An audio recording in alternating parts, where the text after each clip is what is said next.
नमस्कार।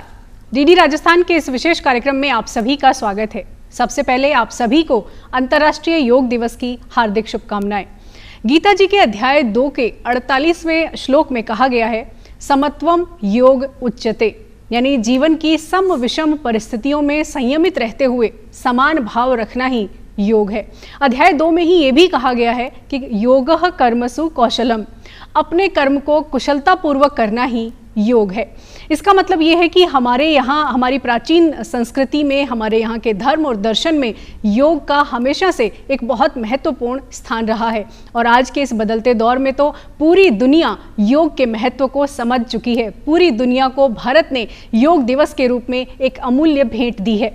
आज के इस कार्यक्रम में हम चर्चा करेंगे योग स्वयं और समाज के लिए।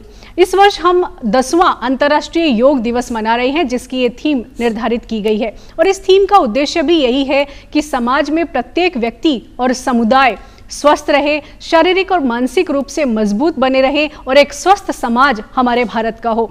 और इस विषय पर विस्तार से बातचीत करने के लिए हमारे बीच स्टूडियो में मौजूद हैं डॉक्टर पुनीत चतुर्वेदी। आप असिस्टेंट प्रोफेसर हैं स्वास्थ्य व्रत, राष्ट्रीय आयुर्वेद संस्थान, जयपुर में। सर, कार्यक्रम में आपका बहुत बहुत स्वागत है। जी, बहुत बहुत धन्यवाद आपका। और साथ ही हमारे बीच स्टूडियो में मौजूद हैं डॉक्टर देवांशी, जो कि कुछ योग आसन करके हमें बताएंगी कि किस तरह से योग किया जाए। डॉक्टर देवांशी, आपका भी कार्यक्रम में बहुत बहुत स्वागत है। आप भी राष्ट्रीय आयुर्वेद संस्थान से हैं और इसके साथ ही राष्ट्रीय आयुर्वेद संस्थान के कुछ स्टूडेंट्स हमारे स्टूडियो में मौजूद हैं, जो अपनी क्वेरीज लेकर आए हैं। आप लोगों का भी कार्यक्रम में बहुत बहुत स्वागत है।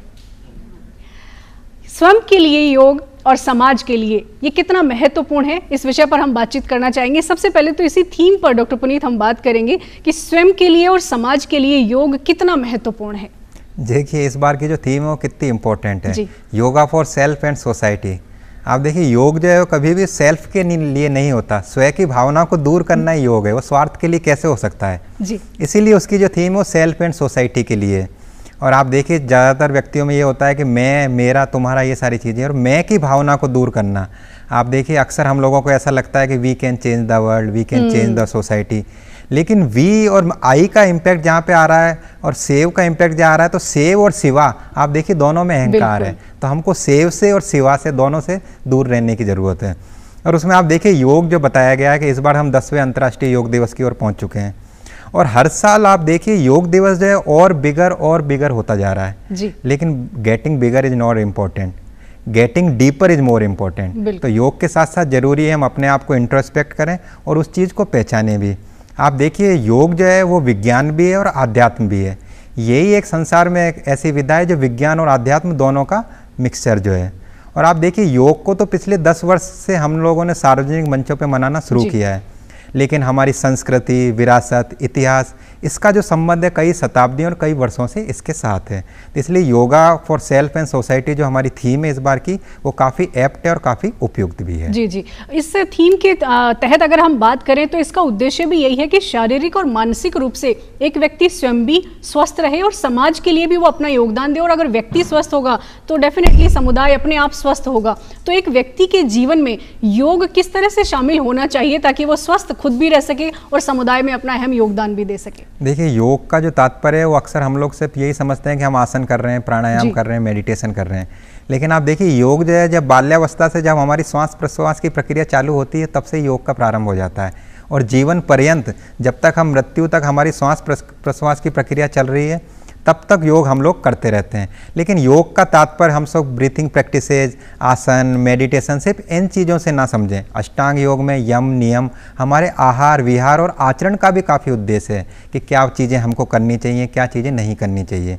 कि मान लीजिए हम लोग बोल तो झूठ रहे हैं और उसके बाद हम लोग कह रहे हैं कि हम इतने सूर्य नमस्कार कर रहे हैं, कपालभाति कर रहे हैं, तो उस चीज़ का जो हमारा जो उद्देश्य है योग का प्राइमरिक रूप से, वो उस चीज़ में पूरा नहीं होने वाला है, नहीं हो पाता। जी जी। तो इसके लिए हम जानना चाहेंगे, जैसे हर योग दिवस का एक थीम होता है और उस थीम के जरिए जागरूकता बढ़ाने की कोशिश होती है, तो एक व्यक्ति किस तरह से योग को अपने जीवन में शामिल करे, वो शुरुआत कहाँ से करे कि इस तरह के योग अपनाएंगे तो जीवन में योग शामिल हो जाएगा। देखिए, हम कॉमन योगा जो प्रोटोकॉल का निर्माण किया गया है वो इसीलिए है कि हम लोग खड़े रह के, बैठ के करने वाले सूक्ष्म व्यायाम, पेट के बल, पीठ के बल लेट के किस तरह से भी सारी चीज़ें कर सकते हैं। और आप देखिए ज़्यादातर हमारे साथ समस्या क्या आ रही है, योग में सबसे मेन चीज़ है कि हम लोगों को आसन में बैठना भी जरूरी है कि जब हम आसन में बैठ ही नहीं पाएंगे तो प्राणायाम करेंगे कैसे। तो उसके लिए ज़रूरी है हमारा पोस्चर जो है काफ़ी स्ट्रेट रहे, क्योंकि आप देखिए हम लोगों को लोअर बैक की प्रॉब्लम है या सर्वाइकल की प्रॉब्लम है, जितनी भी समस्याएं ज़्यादातर आ रही हैं वो हमारे पोस्चर के कारण आ रही है। तो योग में इस तरह के कई तरह के आसन भी हैं जो हमारे पोस्चर को प्रिपेयर करते हैं और जो हमारी बॉडी में जो स्टेबिलिटी लाते हैं वो हमारे लिए काफ़ी इंपॉर्टेंट है। आप देखिए हम लोगों को सर्वाइकल पेन होता है, लोअर बैक का पेन होता है, लेकिन आप देखिए थोरेसिक जो हमारी स्पाइन है वहाँ पे कभी भी पेन नहीं हो रहा, क्योंकि वो जो थोरेसिक स्पाइन है वो हमारी रिब केस से कवर्ड है।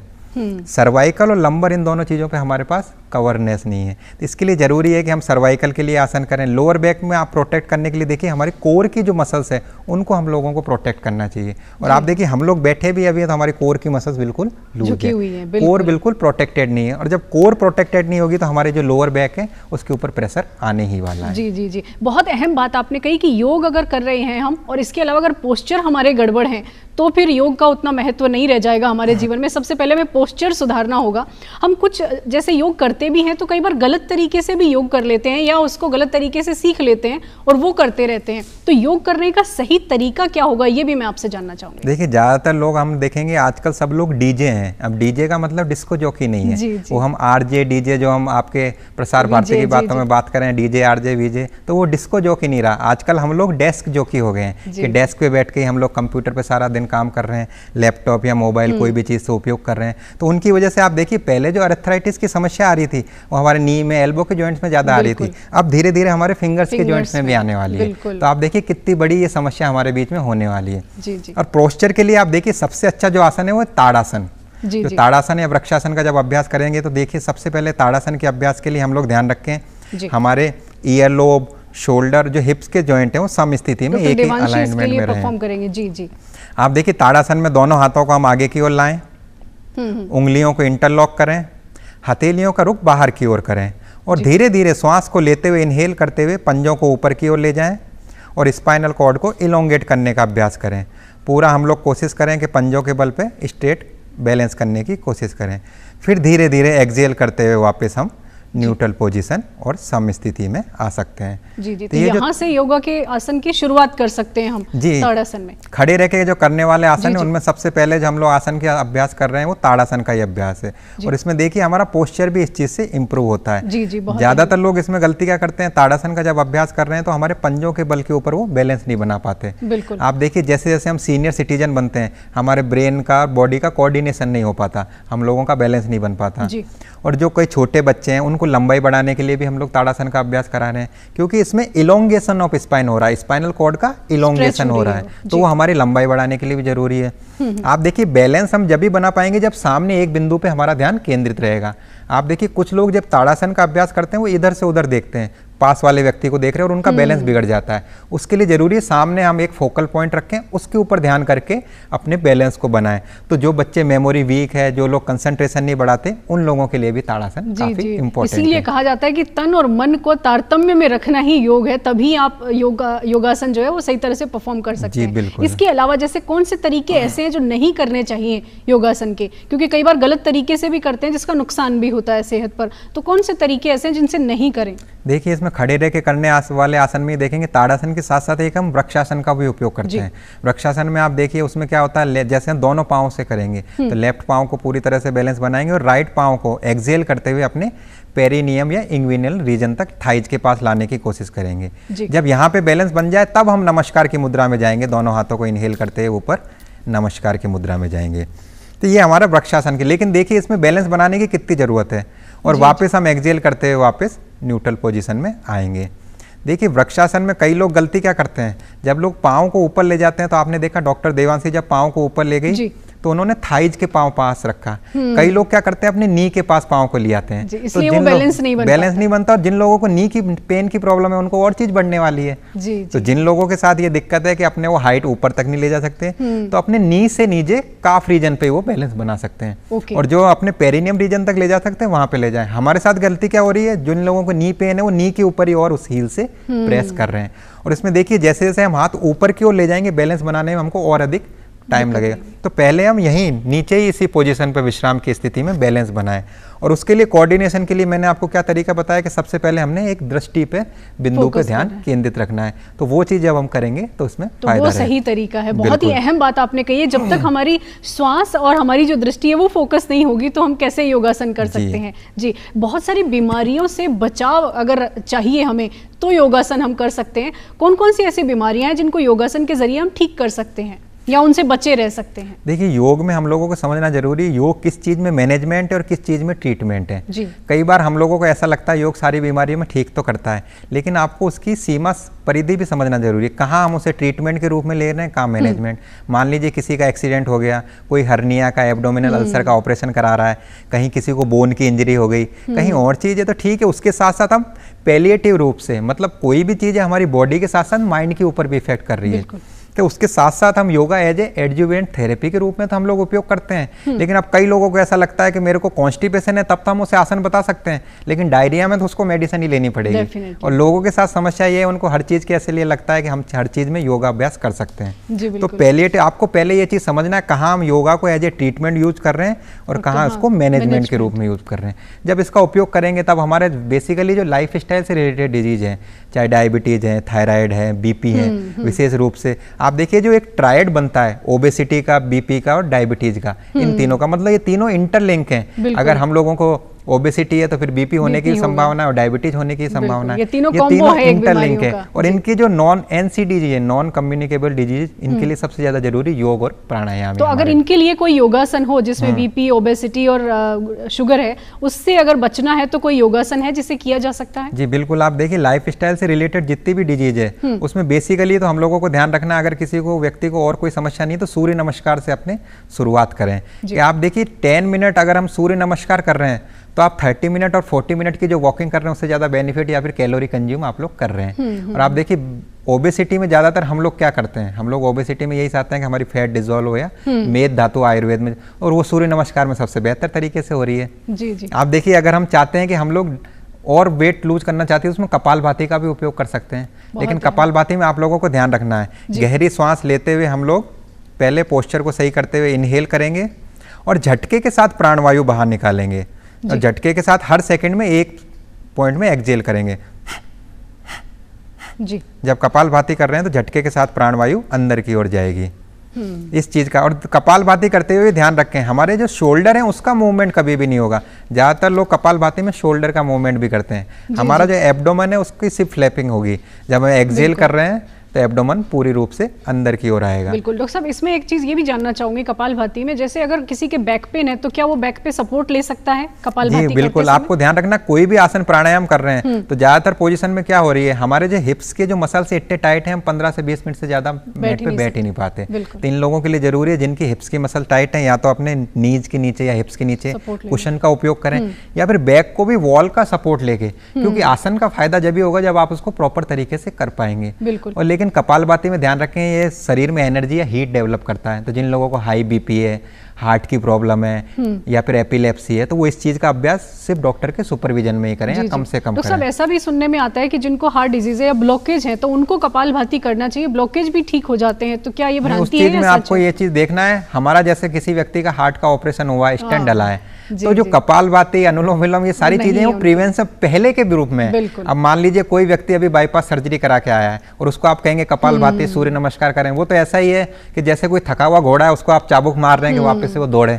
तो वो चीज भ्रांति हमको समझना जरूरी है। कपालभाति हमारे लिए जरूरी है लेकिन वो डॉक्टर के सुपरविजन में बाद में काम करेगी। वो सारी चीजें पहले आप लोग प्रिवेंटिव रूप में, चाहे अनुलोम विलोम हो, कपालभाति, वो सारी चीजें प्रिवेंटिव रूप में करें।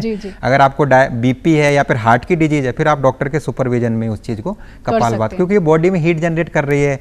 आप देखिए फोर्सफुली हम लोग इसमें एक्सहेल कर रहे हैं। और कई व्यक्तियों के साथ समस्या क्या होती है कि जब हम लोग एक्सहेल करते हैं तो उनके साथ समस्या क्या होती है, कपालभाति में पेट को अंदर ले जाने की कोशिश करते हैं, जबकि वास्तविकता में क्या होना चाहिए, जब हमने एक्सहेल किया तो एब्डोमेन ऑटोमेटिकली अंदर जाना चाहिए। तो वो चीज भी हम लोगों को कपालभाति, इसमें कपालभाति से जुड़ा एक सवाल है कि खाने के कितने समय पहले करें या खाने के बाद कितने समय बाद करें? देखिए योगा का जो आइडियल समय है वो ब्रह्म मुहूर्त जागरण का ही है, ताकि हम अर्ली मॉर्निंग ही उस चीज को कर सकें। आप देखिए early to bed, early to rise, ये वाला जो कॉन्सेप्ट है हमारे कल्चर में पहले से ही विद्यमान है। जो लोग गोविंद देव जी के वो जानते हैं, जो मंगला आरती हो रही है अर्ली मॉर्निंग हो रही है जी जी। और उसी टाइम पे वहाँ पे जो मस्जिद है उसमें भी अजान हो रही है, वो भी अर्ली मॉर्निंग हो रही है, और गुरुद्वारे में जो गुरुवाणी हो रही है वो भी अर्ली मॉर्निंग। तो ब्रह्म मुहूर्त का जो कल्चर था वो हमारे कल्चर में इसीलिए था कि हम लोग अपने दैनिक क्रियाओं से निवृत्त हो सकें, स्पिरिचुअल प्रैक्टिस को फॉलो कर सकें, उसके बाद कपालभाति, प्राणायाम, सूर्य नमस्कार सारी चीज़ें करें। और आप देखिए भोजन के पश्चात अगर हम कोई आसन प्राणायाम करते हैं तो आप देखिए उससे हमारे जो विसरल ऑर्गन में जो पाचन तंत्र है उस पर भी इफेक्ट पड़ता है, और हमारा ब्लड का जो फ्लो है वो पूरा डाइजेस्टिव ट्रैक्ट में जाना चाहिए पाचन के लिए, तो उसके ऊपर भी वो सारी चीज़ें इम्पैक्ट डालती हैं। तो कहने का मतलब ये ब्रह्म मुहूर्त में या अर्ली मॉर्निंग ही आसन करें, चाहे वो कोई भी आसन हो। जी, वो उसी के लिए वो सबसे बेस्ट टाइम तो हमारे लिए वही है। अब कई लोग नहीं कर पाते, तब आप देखिए हम लोग ऑफिस योगा, वाइब ब्रेक, ये सारे कल्चर आए हैं, लेकिन सबसे बेस्ट तो वही है कि जो लोग ब्रह्म मुहूर्त या फिर अर्ली मॉर्निंग। जब आपने ऑफिस योगा का जिक्र किया है तो जो कार्यस्थल पर जो लोग हैं उनका बिजी शेड्यूल है, वो नहीं कर पाते हैं अगर, तो ऑफिस में किस तरह से अपने जीवन में योग को शामिल करें, चाहे वो सूक्ष्म प्राणायाम हो या छोटे आसन हो, तो वो कैसे कर सकते हैं? देखिए इस चीज़ में भी ध्यान रखना है, मिनिस्ट्री ऑफ आयुष की तरफ से जिस तरह से टी ब्रेक होता है, कॉफ़ी ब्रेक होता है, उसी तरह से योगा ब्रेक भी लॉन्च हुआ है कि हम लोग टी ब्रेक, कॉफ़ी ब्रेक किस लिए लेते हैं, ताकि हम लोग एनर्जाइज हो सकें, वापस रिफ्रेश हो सकें, वापस फोकस कर सके, रीफोकस। उसी के लिए हम लोग योगा ब्रेक का भी अभ्यास करते हैं। और आप देखिए योगा ब्रेक तो हम लोग बैठे बैठे चेयर पे भी कर सकते हैं। इसी के लिए 5 मिनट की कुछ प्रैक्टिसेज हैं, वो हमारे मिनिस्ट्री ऑफ आयुष की तरफ से डिजाइन की गई है। उसमें बेसिकली यही है कि हम लोग, जैसे हम लोगों ने बताया कि हम लोग उसमें ताड़ासन का अभ्यास कर रहे थे, इसमें ताड़ासन का अभ्यास बैठे बैठे कर सकते हैं। तो आप देखिए इसमें भी बेसिकली हमको वही करना, दोनों हाथ सामने की ओर लाएंगे, उंगलियों को इंटरलॉक करेंगे, हथेलियां बाहर की ओर, और इनहेल करते हुए धीरे धीरे हाथों को ऊपर की ओर ले जाएंगे। फिर एक्सहेल करते हुए एक बार राइट साइड ट्विस्ट करेंगे, फिर पुनः इनहेल करते हुए न्यूट्रल पोजीशन, और फिर एक्सहेल करते हुए लेफ्ट साइड ट्विस्ट, फिर इनहेल करते हुए न्यूट्रल पोजीशन, फिर रिलैक्स करेंगे। तो ये एक उसका योगा ब्रेक का एक क्रम है। आप देखिए ज़्यादातर हम लोग बैठे रहते हैं तब तो हाथ का मूवमेंट तो करते ही इस तरह से करते हैं, लेकिन उसके साथ हम इनहेल एक्सहेल का ध्यान नहीं रखते। तो आप देखिए जब भी हम यॉर्निंग कर रहे हैं या ऑफिस में बैठे हैं तो इस तरह से हाथ का मूवमेंट तो कर रहे हैं, लेकिन इनहेल एक्सहेल नहीं है। और ब्रेथ के साथ जब आप मूवमेंट को कोऑर्डिनेट करोगे तभी वो योगा है, वरना तो एक्सरसाइज की तरह है। श्वसन को बहुत ज्यादा महत्ता दी गई योग में कि अगर सांस के साथ तारतम्य नहीं है तो योग जो है, आसन जो है वो पूरा नहीं है। इसके अलावा जैसे ऑफिस का आपने जिक्र किया, हम जानना चाहेंगे बुजुर्गों को भी बहुत सारी समस्याएं हैं और बुजुर्ग उतने ज़्यादा आसन नहीं कर सकते, तो स्वयं और समाज के लिए जहाँ योग की बात आ रही है, बहुत सारे पार्क में हम देखते हैं बहुत सारे लोगों ने ग्रुप बनाकर कुछ योगासन करने शुरू किए। बुजुर्गों के लिए अगर कुछ योगा आप सजेस्ट करना चाहें? आप देखिए सीनियर सिटीजन जो होते हैं हमारे साथ, एक जो भ्रांति है वो चीज़ मैं आपको दूर करना चाहता हूँ। ज़्यादातर हमारे साथ आज के कल्चर में क्या हो रहा है कि हम लोग वॉच से अपने स्टेप काउंट करते हैं कि हमने 3000 4000 कितने स्टेप ले लिए, लेकिन आप देखिए वॉकिंग जो है वो बेटर तो है, लेकिन वो बेस्ट नहीं है। कि जो लोग फंक्शनल एक्टिविटी के दौरान मसल्स को एंगेज करना भी जरूरी है। और ज़्यादातर सीनियर सिटीजन में हमारे साथ क्या हो रहा है, अब कई लोगों को ऐसा लग रहा है कि वॉकिंग के द्वारा, वॉकिंग जो है वो एक्सरसाइज नहीं है, वो फंक्शनल एबिलिटी है। अब इस तरह से तो मैं बात कर रहा हूँ तो मेरी जॉ की मसल भी मूव कर रही है, लेकिन मैं ये नहीं कह सकता ना कि ये मेरी एक्सरसाइज है। तो वो चीज़ आपको समझना जरूरी है। वॉकिंग सिटिंग के कंपेरिजन में बेटर है, लेकिन वो बेटर है, वो बेस्ट नहीं है। और सीनियर सिटीजन में आप देखिए आपको मसल्स मास की काफ़ी ज़रूरत पड़ती है। आप देखिए कई सीनियर जो सिटीजन है, कई लोग बेड से उठ के वॉशरूम तक नहीं जा सकते क्योंकि उनकी जो मसल्स इतनी वीक हो चुकी है। और जो मसल्स मार्क है वो म्यूचुअल फंड की तरह है कि शुरुआत में आप लोगों ने जितना उसको एक्टिवेट करके रखा है, सीनियर एज में लाइफ में वो आपको उतना ही ज़्यादा काम आने वाला है। जो मसल्स मास है उसको आपको एंगेज करके रखना है। तो जितनी भी आपकी फंक्शनल एबिलिटी है उसके साथ साथ आप देखिए बेसिकली आप देखिए सीनियर सिटीजन के साथ हमारे साथ क्या रहता है, उन लोगों को मेंटल हेल्थ से रिलेटेड काफ़ी सिम्टम होते हैं। उसके लिए हम लोग भ्रामरी प्राणायाम का उपयोग कर सकते हैं। लेकिन भ्रामरी प्राणायाम में देखें आप लोग, हम लोग किस तरह से इसका अभ्यास करेंगे। पहले हम षणमुखी मुद्रा बनाएंगे। षणमुखी मुद्रा में रहेगा इंडेक्स फिंगर मेरी आईलिड के ऊपर रहेगी, मिडिल फिंगर नोस्टिल के ऊपर, बाकी की जो दोनों फिंगर हैं अपर लिप और लोअर लिप के ऊपर और नीचे। अंगूठे से कान बंद रहेंगे, गहरी लंबी सांस लेंगे और हमिंग बी की तरह एक्सहेल करेंगे।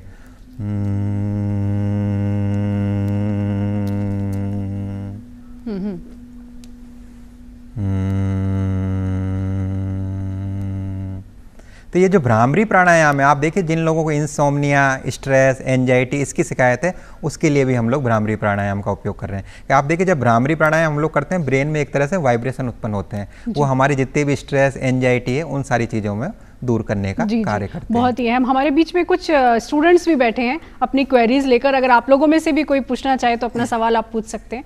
नमस्ते sir, it's me Anupriya from NIA। मैं ये पूछना चाहती हूँ, जैसे हम स्टूडेंट्स को एग्ज़ाम के टाइम पे बहुत ज़्यादा स्ट्रेस है, इंसोम्निया है और बहुत ज़्यादा हम एंजाइटी इश्यूज़ फेस करते हैं, तो हमें जैसे आपने भ्रामरी प्राणायाम बताया, उसके अलावा कोई और योगा और मेडिटेशन के लिए हम अच्छा आसन कर सके जिससे कि मतलब रेगुलर वो हमारे प्रैक्टिस में आ सके और हमें कोई एंजाइटी वगैरह ना हो और ऐसे इश्यूज ना हो, तो उसके लिए बहुत अहम। एंजाइटी तो महिलाओं में भी बहुत ज़्यादा देखने में आ रहा है, एंजाइटी, स्ट्रेस, तो कोई योगासन अगर ऐसा है तो देखिए आप, स्ट्रेस की एक विशेषता है, वो होता सबको है लेकिन मानता उसे कोई भी नहीं है। लेकिन लाइफ में स्ट्रेस होना तो जरूरी है। अब आप देखिए, मैं ट्रैफिक में जा रहा हूँ और मेरे को टाइम से पहुँचना है, अगर मेरे को भीड़ मिल रही है तो थोड़ा बहुत स्ट्रेस तो आएगा। तो स्ट्रेस का होना तो जरूरी है, पर स्ट्रेस में बने रहना आपके लिए जरूरी नहीं है। स्ट्रेस को भी आप कई तरह से उपयोग में ले सकते हैं पॉजिटिव रूप से। आप देखिए, चारकोल जो होता है, अगर उसको सही मात्रा में और सही दिशा में अगर स्ट्रेस मिले तो वो डायमंड में परिवर्तित हो जाता है।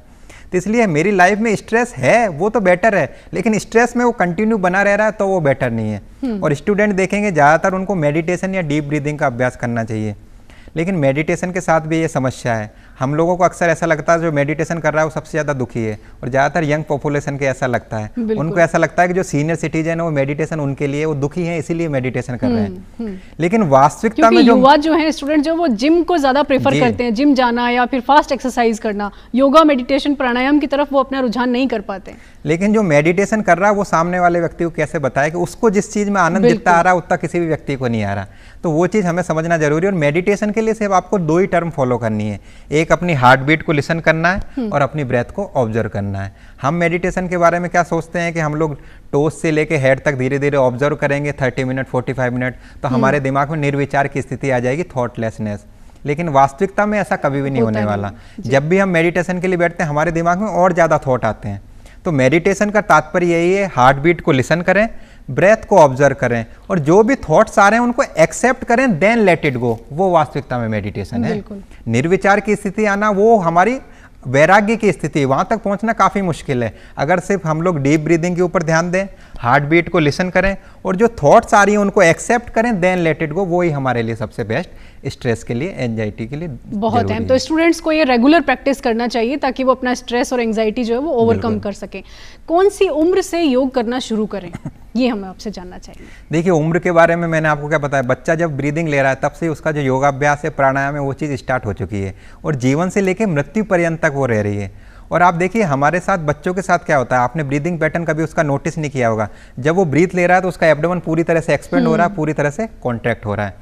वो जो ब्रीदिंग है वो नेचुरल ब्रीदिंग है, क्योंकि उसके मन में ना कोई स्ट्रेस है, ना कोई एंजाइटी है, ना उसके पास कोई ईर्ष्या का भाव है, ना द्वेष का भाव है। हमारे साथ आप देखेंगे हमारी जो ब्रीदिंग है शैलो ब्रीदिंग हो गई, डीप ब्रीदिंग हुई नहीं। इसलिए हम लोगों को डीप ब्रीदिंग और योगिक ब्रीदिंग का अभ्यास करना चाहिए।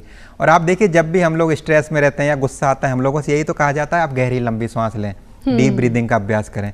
तो उसके पीछे बेसिक रीजन यही है कि स्ट्रेस और एंजाइटी को दूर करने के लिए मेन यही हम लोग डीप ब्रीदिंग या योगिक ब्रीदिंग का अभ्यास करें, ताकि हमारा जो सिंपैथेटिक नर्वस सिस्टम हो पैरासिम्पैथेटिक एक्टिवेट हो सके। तो स्ट्रेस, एंजाइटी, इन सारी चीज़ों को दूर करने के लिए सबसे बेस्ट डीप ब्रीदिंग का हम लोगों को अभ्यास करना है। शैलो जो ब्रीदिंग हुई है उस चीज़ को अवॉइड करने की कोशिश करनी चाहिए। जी। अब प्राणायाम और मेडिटेशन के साथ साथ सूक्ष्म व्यायाम भी हैं कुछ, जो सूक्ष्म व्यायाम में कौन कौन सी श्रेणियां आती हैं और उनसे हमारे जीवन पर कितना असर पड़ता है, कितने फायदे हैं सूक्ष्म व्यायाम? देखिए, सूक्ष्म व्यायाम में हम लोगों को ध्यान रखना, सूक्ष्म व्यायाम 4 तरह से हम लोग करते हैं उनका ब्लड में सर्कुलेशन बढ़ाने के लिए। अब कई लोग सूक्ष्म व्यायाम करते हैं तो उसका क्रम भी उनको ध्यान नहीं रहता, तो उसका क्रम याद रखने के लिए सबसे अच्छे तरीका है कि पहले हम नेक के करेंगे, उसके बाद हम शोल्डर के लिए जाएंगे, फिर हमारी ट्रंक आ गई और उसके बाद नीज आ गए। अगर इस क्रम से हम लोग करेंगे तब हम उसका तरीका ध्यान रख सकते हैं। अब ज्यादातर लोग क्या हो रहे हैं, नेक की जो प्रॉब्लम आ रही है नेक का कर रहे हैं, लेकिन उसके बाद वो नी के लिए चले जाते हैं। क्रम आपको ध्यान रखना है, पहले नेक आ गई, फिर हमारे शोल्डर, फिर ट्रंक और फिर नी। और नेक में भी हम 4 तरीके से सूक्ष्म व्यायाम कर सकते हैं। तो धीरे देखिए उसमें धीरे धीरे श्वास को छोड़ते हुए हम लोग एक्सहेल करेंगे और हमारी जो चिन है उसको चेस्ट में लगाने का अभ्यास करेंगे। वापस से इनहेल करते हुए ऊपर की ओर जाएंगे और जितना स्ट्रेच हमारी नेक को दे सकते हैं उतना देंगे। फिर वापस से एक्सहेल करते हुए न्यूट्रल पोजीशन। तो ये तो हो गया फर्स्ट। सेकंड में हम क्या करेंगे, साइड वाइज, मतलब एक्सहेल करते हुए राइट साइड ट्विस्ट करेंगे और अपने ईयर चिन को शोल्डर के अलाइनमेंट में लाने की कोशिश करेंगे। फिर इनहेल करते हुए न्यूट्रल पोजीशन और फिर एक्सहेल करते हुए लेफ्ट साइड ट्विस्ट करेंगे, चिन को अपने शोल्डर के अलाइनमेंट में लाने की कोशिश और फिर इनहेल करते हुए न्यूट्रल पोजीशन। इसी तरह से एक क्लॉकवाइज और एंटी क्लॉकवाइज मूवमेंट करेंगे, पर उसमें भी ब्रीथिंग पैटर्न आपको ध्यान रखना है। एक्सहेल करते हुए हम लोग नीचे की ओर जाएंगे, फिर पुनः इनहेल करते हुए ऊपर की ओर, फिर एक्सहेल करते हुए नीचे की ओर, और फिर वापस इनहेल करते हुए ऊपर की ओर। तो ये प्रक्रिया हम लोगों को ध्यान रखनी है। एंटी क्लॉकवाइज करेंगे तब भी यही क्रम है। जब हम लोग एक्सहेल करेंगे तो नीचे, फिर इनहेल करते हुए ऊपर की ओर, और फिर एक्सहेल करते हुए नीचे की ओर।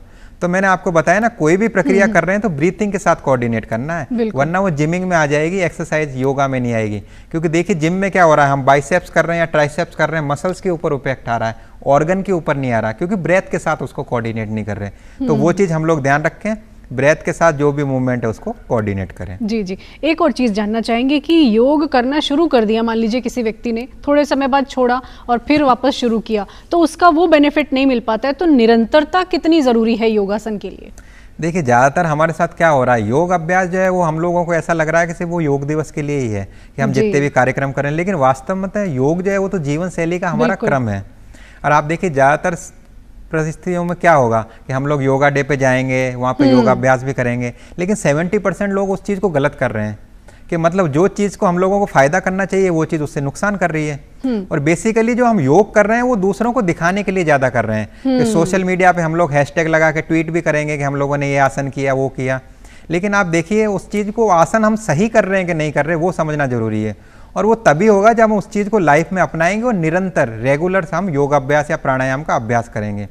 आप देखिए ज़्यादातर कंडीशन में क्या होगा कि हम लोग सूर्योदय से पहले कब उठ रहे हैं, योगा डे वाले दिन, और उस दिन इंस्टाग्राम पे और फेसबुक पे हैशटैग भी लगाएंगे कि ब्यूटीफुल सनराइज, लेकिन सनराइज तो हमेशा से ब्यूटीफुल है, उसको देखने के लिए आपको सनराइज से पहले उठना तो जरूरी है। तो वो चीज़ भी हम लोगों को समझना जरूरी है कि सनराइज से पहले हम लोग उठें ब्रह्म मुहूर्त में, उसके बाद योगाभ्यास और प्राणायाम करें, और सेल्फ एंड सोसाइटी मतलब खुद के लिए करें और समाज के लिए भी, क्योंकि जब हमारे व्यक्तित्व का बेहतर निर्माण होगा तभी हम बेहतर समाज का निर्माण कर सकते हैं। एक और बात इसी से जुड़ी हुई है कि योग का असर बहुत धीरे होता है, तो ये भी एक भ्रांति है लोगों में कि योग करेंगे तो बहुत देर से रिजल्ट मिलता है, तो इस भ्रांति को भी हम चाहेंगे दूर करना। नहीं, वो लोगों को लगता है योग का असर जो धीरे हो रहा है। आप देखिए हमारी कोई भी मीटिंग है या स्ट्रेस है, एंजाइटी है, उससे आप 2 मिनट पहले सिर्फ 10 डीप ब्रीदिंग करके देखें, और उसके बाद आप देखिए आपका जो एनवायरनमेंट है या मनोस्थिति उसमें कितना ज़्यादा चेंज आने वाला है। कि मतलब आपको कोई 15 मिनट 20 मिनट आधे घंटे भी कुछ करने की ज़रूरत नहीं है। अगर आप देखिए आपके किसी मीटिंग में जाने से पहले शैलो ब्रीदिंग चल रही है, या फिर आप लोगों को काफ़ी स्ट्रेस है, एंजाइटी है, आप कुछ ना करें, सिर्फ 10 डीप ब्रीदिंग करें, इनहेल करें पूरी तरह से, एब्डोमेन एक्सपेंड, और पूरी तरह से एक्सहेल करें। सिर्फ 10 डीप ब्रीदिंग में आपको लगेगा आपकी जो स्ट्रेस और एंजाइटी पूरी तरह से दूर होने वाली है। तो ये तो इतना इंस्टेंट रिलीफ देता है।